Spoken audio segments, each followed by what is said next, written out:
ये कहानी है हमारी जनरेशन की, जो दिन भर सिर्फ स्क्रॉल करती रहती है, हर माँ बाप से दो शब्द भी नहीं बोलती, जो सपने देखती है लक्ष्मी के, लेकिन मेहनत से डर जाती है। लेकिन ये गलती भी सिर्फ हमारी ही है। आज हमने इन्फ्लुएंसर्स को भगवान बना दिया है और असली हीरोज को भूल गए हैं। खैर, इस बार तो हम आगे और बात करेंगे, लेकिन एक और सच ये भी है कि इस सब का असली कारण है हमारा देश, हमारा भारत, जिसे हम मां कहते हैं। वो अब पहले जैसा नहीं रहा। अगर सच में देखा जाए तो आज की सरकार ने भारत को वैसा नहीं बनाया जैसा वो कभी था। लोग समझ ही नहीं पाए कि ये वही भारत है जो सबसे पहले सिविलाइज हुआ था, जहां रामायण और महाभारत जैसे महान ग्रंथ लिखे गए थे। बिजनेस कैसे बनाना है, सोसाइटी कैसे डेवलप करनी है, पूरा देश कैसे चलना है, tax system, police system, zero का आविष्कार, आयुर्वेदा और वेदा, सब कुछ तो इस देश में ही तो रचा गया था। जो काम कोई और देश कभी नहीं कर पाया, वो हमारे भारत ने किया था। तो फिर आज हम इतने पीछे क्यों हैं, जबकि हमने इतना कुछ दिया है दुनिया को।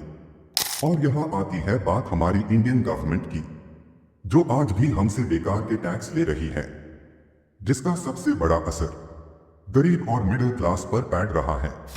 उनके पास कुछ खास बचा ही नहीं है। अमेरिका, नॉर्वे, कनाडा और ऑस्ट्रेलिया जैसे कंट्रीज भी टैक्स लेते हैं, लेकिन वो फुली डेवलप्ड नेशंस हैं और हम तो अभी भी सिर्फ डेवलपिंग है। तो एफआईआर इतने टैक्स का क्या फायदा, जो हमें रोज थोड़ा और गरीब बना रहा है। फैसिलिटीज की बात करें तो जितनी सुविधा हमें मिलती ही नहीं, उससे कई ज्यादा तो अन कंट्रीज में लोगों को मिलती है। फिर भी हम सब कुछ सह के हर बार टैक्स भरती है। और अगर आप इंडिया की एयर क्वालिटी को देखें तो बिना सोचे समझे कह सकते हो ये दुनिया के सबसे पोल्यूटेड देशों में से एक है, जहां बाहर के देशों में आपको फ्री एजुकेशन मिलती है, फ्री मेडिकल सर्विस मिलती है, वो भी वर्ल्ड क्लास क्वालिटी। और अगर वहां किसी का एक्सीडेंट हो जाए तो तुरंत पूरा रोड ब्लॉक कर दिया जाता है, सिर्फ एक आम इंसान के लिए, उसकी जिंदगी के लिए। लेकिन हमारे भारत में एजुकेशन के नाम पे हर जगह एक्स्ट्रा फीस ली जाती है। और सरकारी हॉस्पिटल्स का हाल तो ऐसा है कि पेशेंट आधा मर जाता है लाइन में ही खड़े रहकर।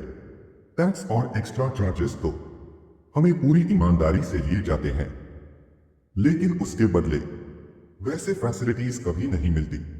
इसीलिए तो आजकल ज्यादा से ज्यादा लोग इंडिया छोड़ के दुबई, कनाडा, यूएसए जा रहे हैं। वो वहां सेटल हो रहे हैं। और मैं तो कहता हूं जाना भी चाहिए, क्योंकि अगर आप इतना टैक्स भर रहे हो और उसके बदले सिर्फ थोड़ा सा कंफर्ट मिल रहा है, तो उसका क्या फायदा। तो आपका इस पे क्या विचार है, कमेंट्स में जरूर बताएं।